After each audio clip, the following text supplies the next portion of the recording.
वेद बातमीचा, लढा सत्याचा, निर्भीड पत्रकारितेचा, राजकारणातील महत्त्वाच्या बातम्यांच्या अपडेटसाठी आजच आपल्या यूट्यूब चॅनेलला क्लिक करा आणि रोज अपडेट मिळवण्यासाठी चॅनेल सबस्क्राईब करा. नमस्कार, आपण पाहत आहात वेद बातमीचा.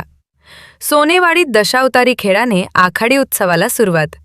नागरिकांचा उत्स्फूर्त प्रतिसाद.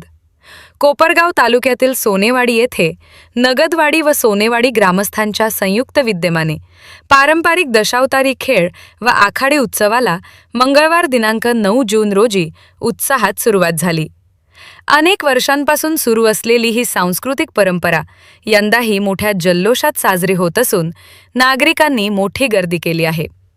8 दिवस चालणाऱ्या या उत्सवात भगवान विष्णूंच्या विविध अवतारांचे सादरीकरण केले जाणार असून नरसिंह अवतारातून हिरण्यकश्यपू वधाच्या प्रसंगाने उत्सवाची सांगता होणार आहे.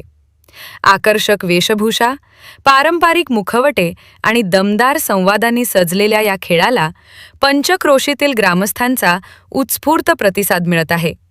उत्सवाच्या प्रारंभी भालदार चोपदारांनी सूत्रधाराला संदेश देत आखाडीची सुरुवात केली.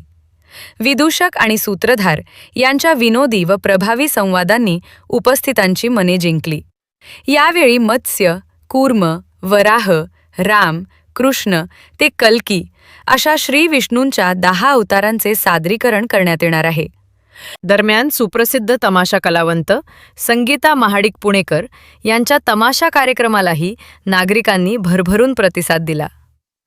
कोकणातील प्राचीन दशावतारी लोककलेची परंपरा सोनेवाडीकरांनी आजही जिवंत ठेवली असल्याचे या निमित्ताने दिसून आले.